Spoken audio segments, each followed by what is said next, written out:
Y is the output resulting from the convolution of the two, which is essentially how a system is implemented in mathematics. What is happening in reality? You have your system. Let's think of it as not as a program now. Let's think of it as a real system. Let's take an example. 1 plus 2z minus 1 plus 3z minus 2.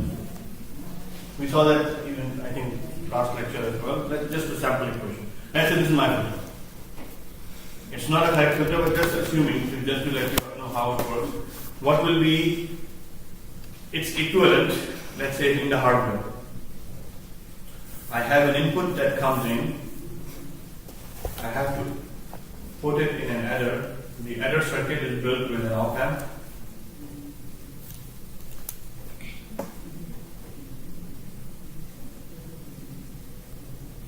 So the first input is x times 1. Then I have to put an op amp to make it delayed by 1 sample. So this is the delay here.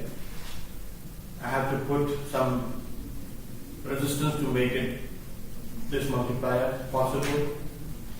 Adding it here.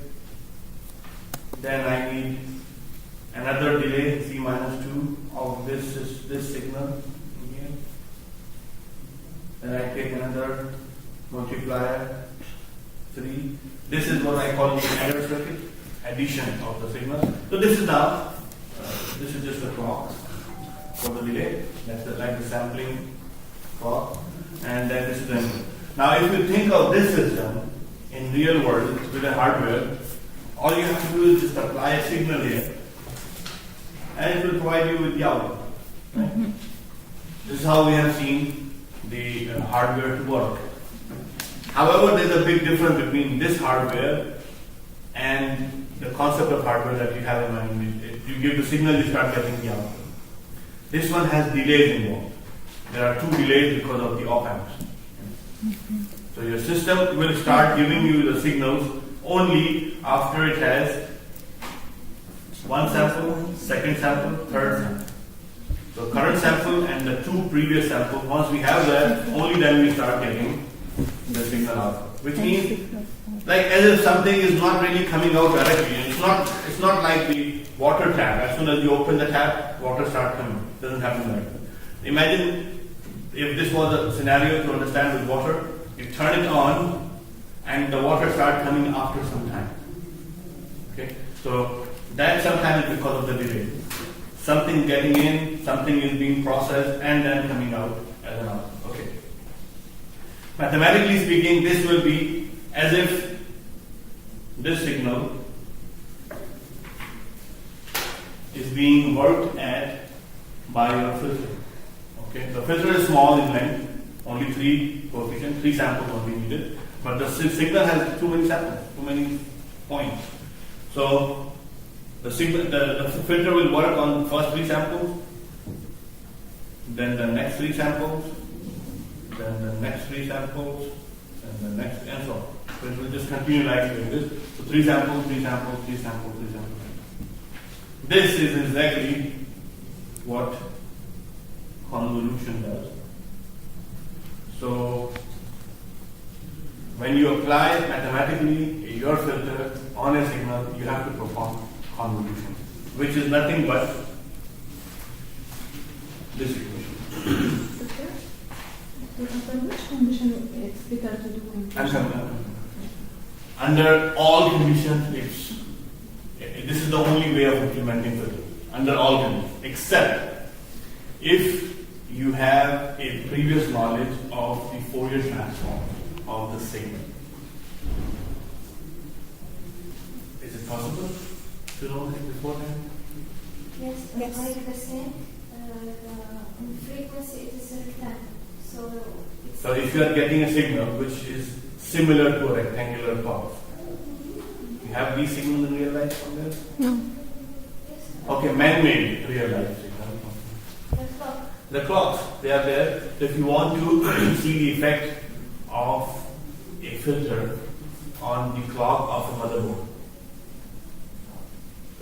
usually there's only one clock in the motherboard. They were designed with a crystal. When you buy your laptop, it says 3.4 gigahertz. That is the frequency of your mother clock, which is generated by a crystal. Very stable. After that, you divide it into different parts using op-amps or using flip-flops to get different frequencies. Now, if you want to know whether this clock is really clean or not, that's where you have to look at it in the oscilloscope, etc. And you'll find out that this clock is not clean everywhere on the circuit. So on the motherboard, the clock is generated, let's say, in the middle. If you check a component at this point, you might find that the clock is not really clean. If you check with the component near the point of the clock, you might find it cleaner than that point. So how do you know if the clock is clean during the operating? We cannot. A user will not be able to check it. So what the designers do, they put filters everywhere in the motherboard. After every 5 to 10 centimeters, you will find a filter. After every 5 to 10 centimeters on the board, physically, you find a filter. Physically, after 5 to 10 centimeters of a circuit, you find a filter. Just to clean it up. Now, coming to that point, this clock, we already know the shape of. The clock would be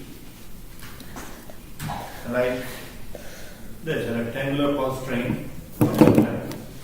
Now, is it noisy? Yes, it will be something like that. Do we know the Fourier transform of this clock? Sync with noise. Sync function. Okay. So if it's normal clean clock, you will get a sync function like this. What if it's noisy clock?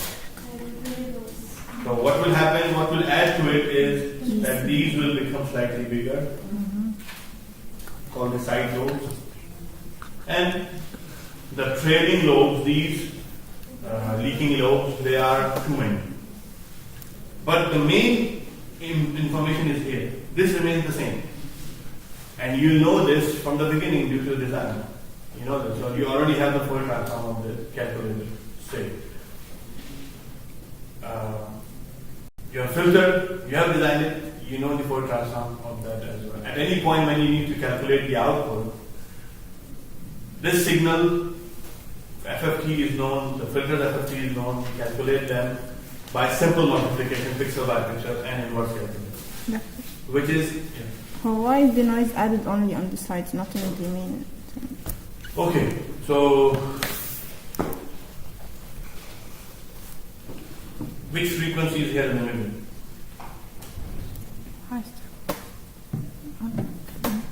Which frequency is in the middle? 0. Maybe 0. Not maybe 0, definitely 0. So low frequencies. Where is the noise located usually? High. High range, so that's why I said high. However, this luxury of knowing the signal beforehand is not always present. So we cannot really always apply FFT. The simplest way of applying a filter is through convolution. This equation is convolution where nth value of y depends upon the length of the filter and so many samples of the input. When we perform this calculation, we get one sample in the output. Now, I'll go through this math a little bit quickly because we have seen it before as well. And what I want to bring you to is this equation. Okay, let's see how it works.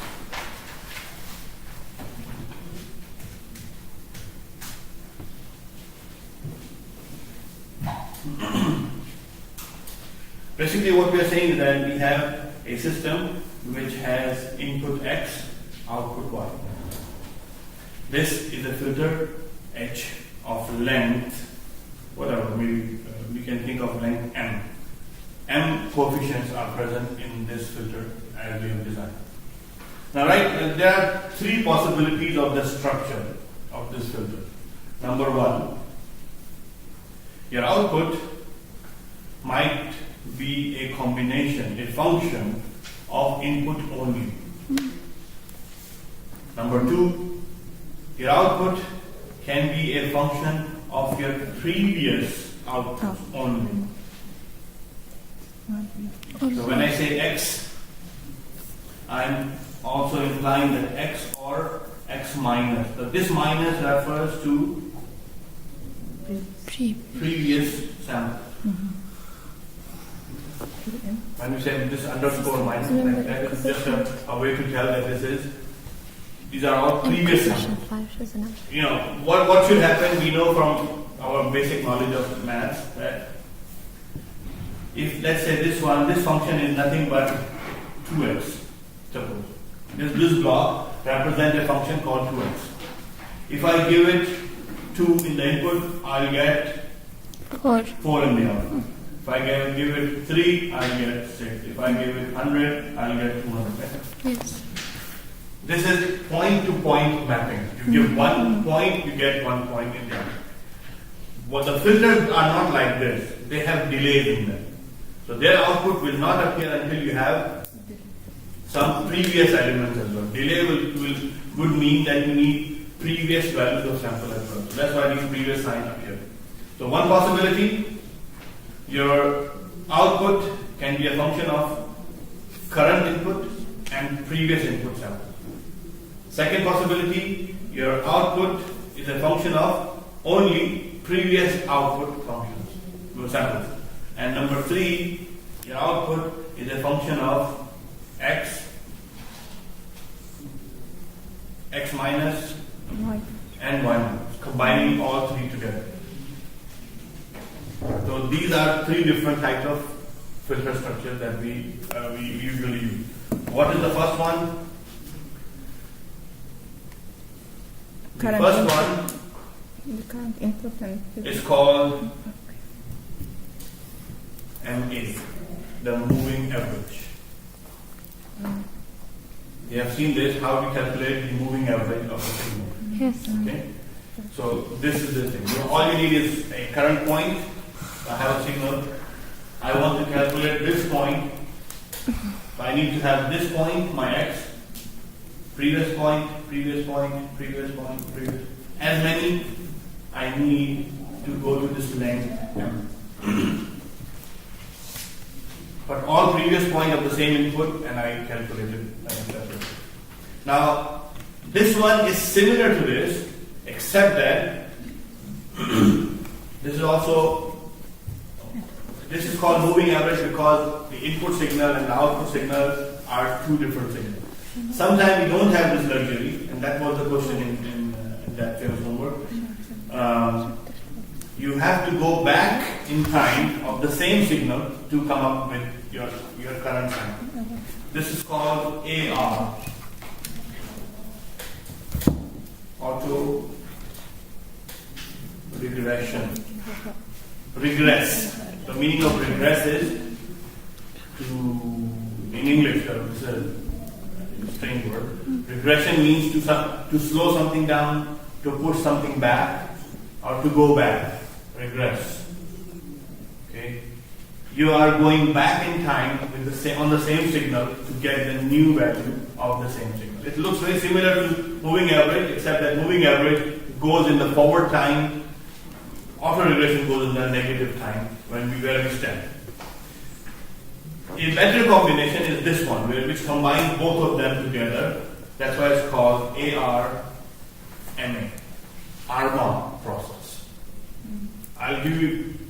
We'll start with ARMA process first, and then from there you can take those out easily.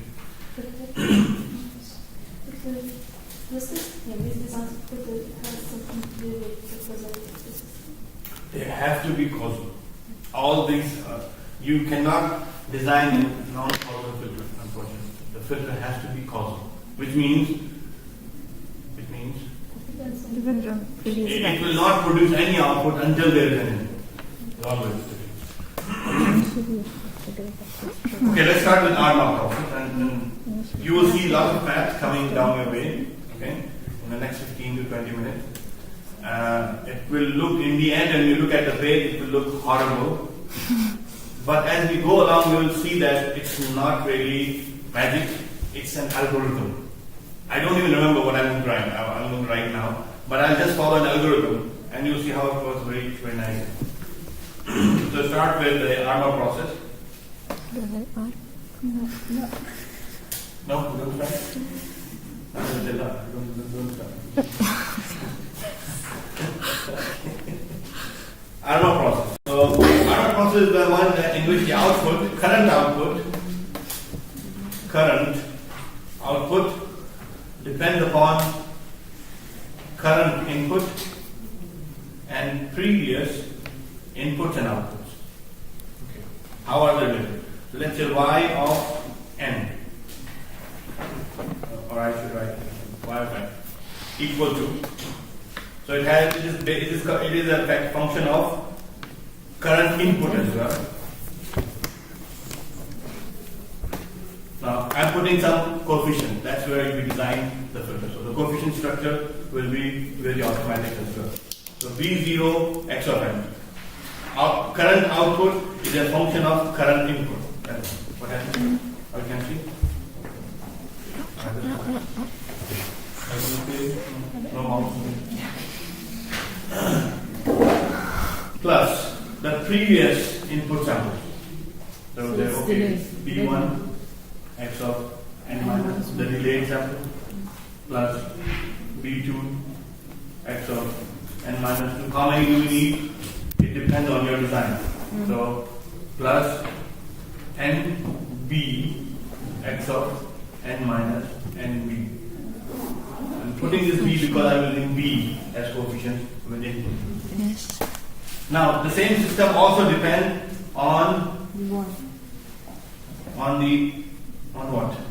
Current value of y or previous value of y? Only previous, because current value is what we are calculating. Why? That's the difference between this and auto-regression. In auto-regression, you already have the present value and you are recalculating it as an estimate based on previous value. So I can write plus, okay, let me write plus A1 y of x minus 1. So y of n is already on this side, so we'll not start with y of n here.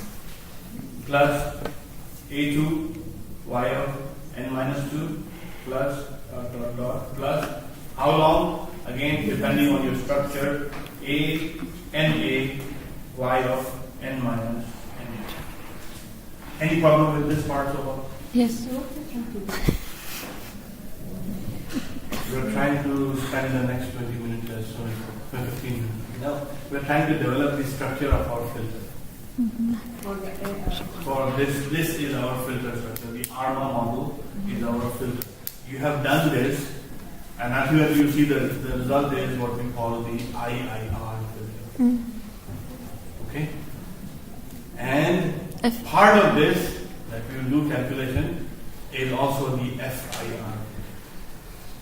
So, shall I continue? Next step. This, if I want to write it in a compact manner, I can write it as summation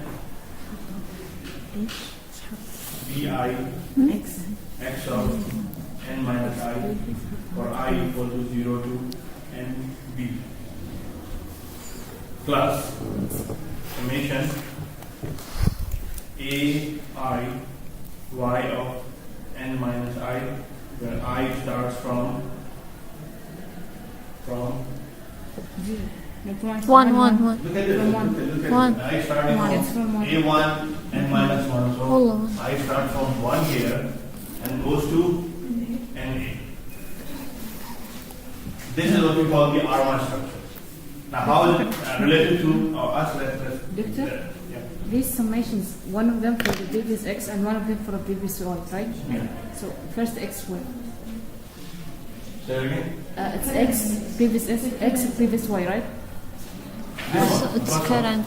No, the arm Number up, 3. the up, it's x. No, up, number 3.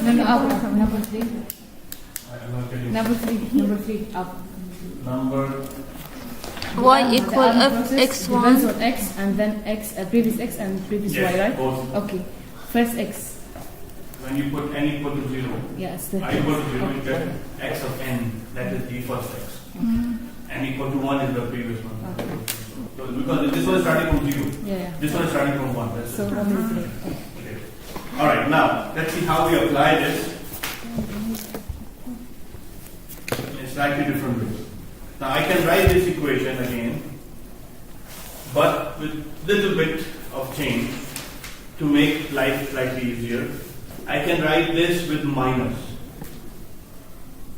Suppose, so I just probably have to, I'm just avoiding the rewriting part. Let's do this b0 x of n plus b1 x of n minus 1 plus dot plus b and b x of n minus n b minus, not plus this time, minus a1 y of n minus 1 minus a2 y of n minus 2 minus a and a y of n minus n. It will not make any difference because this sign will be absorbed in the coefficient. If the coefficient over there, here, is minus 5, this is the same as minus n output and 5 here. It will not make any difference. Why I have done this specifically is I can do this now.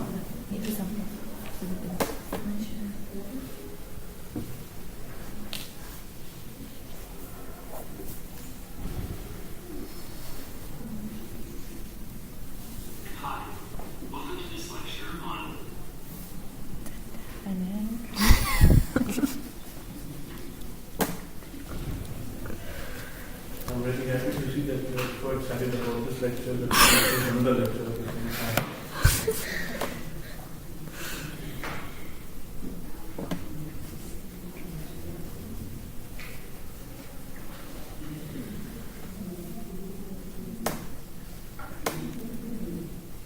Okay. All I've done is that I've taken this whole thing on the left hand side. So all the y's are on the left hand side and all the x are on the right hand side. That makes sense? Yes. Now if I take out all the Y. y's as common and take all the x as common, Z function. the delays can be represented in the form of z function, and right away you get 1 plus a1 delayed by one sample of y.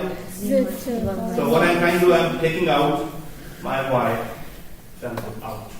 Okay?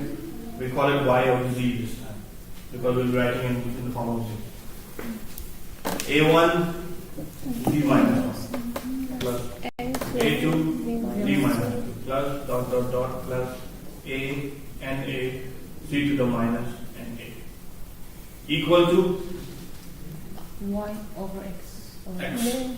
The same way I take out x of z, we'll have b0 plus b1 z minus 1 plus b2 z minus 2 plus dot dot dot plus b and b z to the minus and b.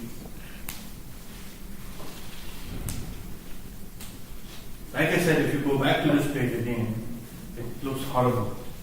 But you have seen we are doing it step by step as an algorithm. And this algorithm is so structured, it is applicable not only for filter design, but also to controls, theories. Almost 80% of algorithms have the same structure.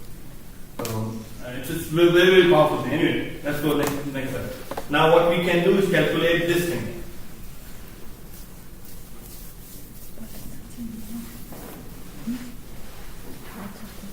Y of z equal or divided by x of z.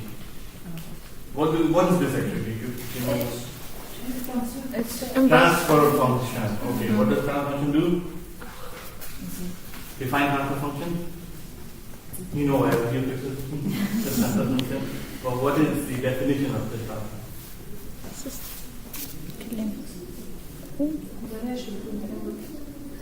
System. The ratio of the output and the input, that's one way of defining it. It's actually a function that tells you what happened to the input when it becomes the output. Transfer. It transfers the input to an output. It's a way of transferring an input to the output.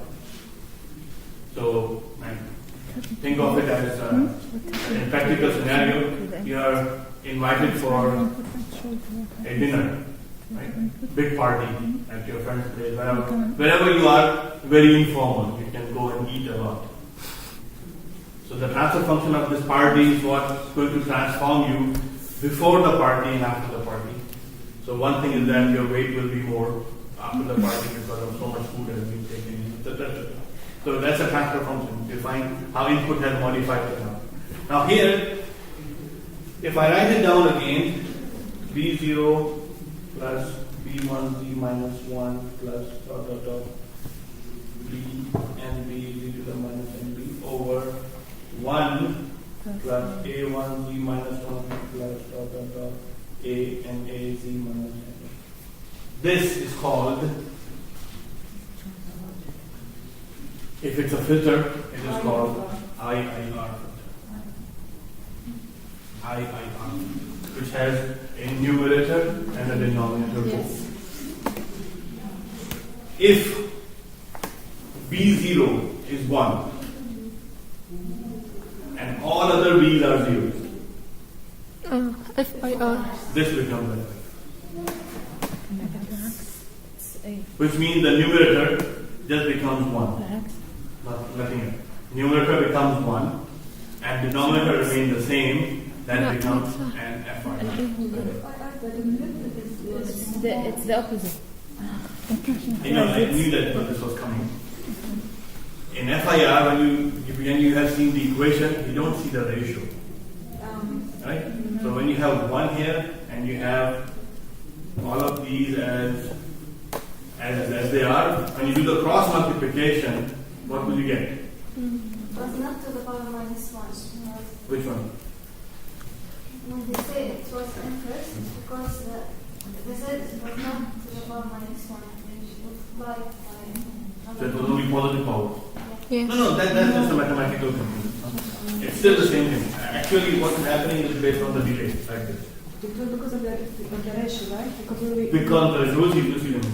So IR is this, FIR would be, if I change this to 1 over 1 plus A1 B minus 1 plus dot dot dot A and A Z to the minus NA, this is your IIR FIR structure. Why? Cross multiply them and you will see that Y of Z is equal to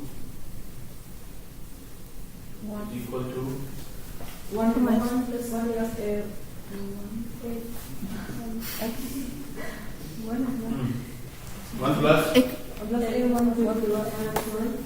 So first we cross multiply, then we have Y of Z is taken out, and A1, Z, A1, A2, all of these will come on the right hand side, and this one is from here.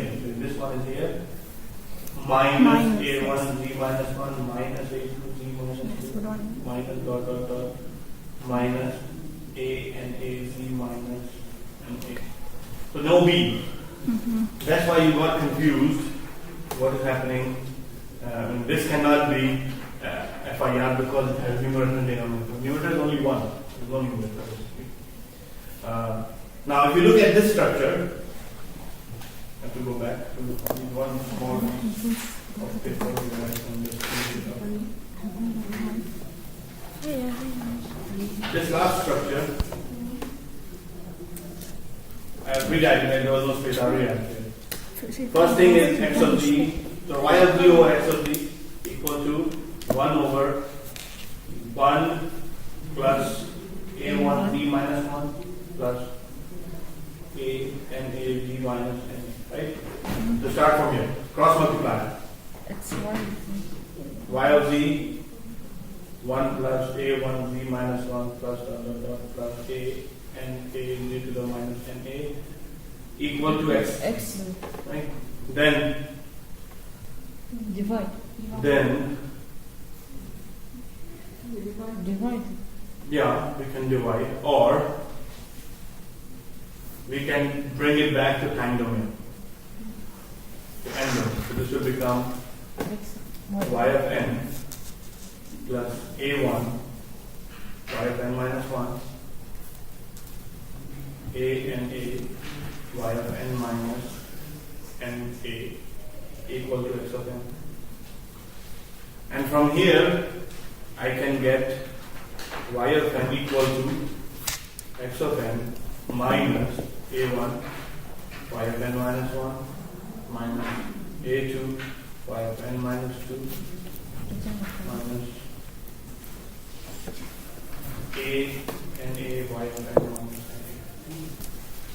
That's extending into this one. Now, a true FIR filter usually have only these A1, A2, etc., etc. What is here? What is the coefficient here? So when you say FIR filter, you have 1 minus A1 minus A2 all the way to minus NA as the coefficients. True IIR filter has both B's and A's. They are both from the same concept of how we come to the contribution on the system. How do we get these delayed samples? So this is probably the only math we'll do. Now let's move on to the structure. Now when we study filters, we study them in two manners. One will be the structure. I don't know if you have seen the structure before. We'll do it next time, but I just want to show you something. Have you seen this diagram? Anything like this? So that I know if I should continue. Yeah, at least. Yes. You know how to draw them, right? So this is our next quick discussion, the structure. How do we draw these structures? Then once you have the structure, you know how many coefficients you are looking for. That gives you the order of the filter. Once you know the order of the filter, how will you design that filter? For that, if you do it manually, it's a very, very long process. We have tools, so we'll go to the tools, MATLAB tools, and see how. But that's why you use IFIR. One. So for IIR, what do you use? For IIR, did you use that? Yeah. Elliptical or Chebyshev or Butterworth so these are the digital version of the analog filter. So we will talk about it next time. How did we get all these from there?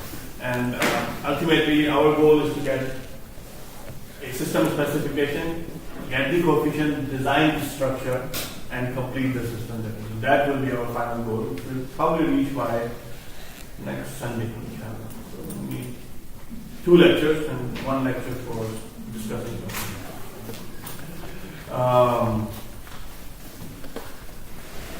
this semester is really unfortunate that I'm missing Thursday's classes again. This week there will be no classes. So, when can you make it up? No. Not the following Saturday. I will not be back by then. 11 to 12.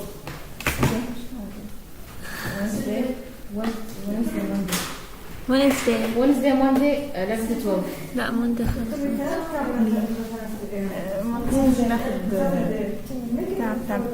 So Wednesday. No problem. Wednesday from 11 to Everybody 12. has labs until 5. I have no problem even after 5. You want to stay after 5, I can order pizza. Victor, it's Wednesday from 11 to 12. Wednesday 11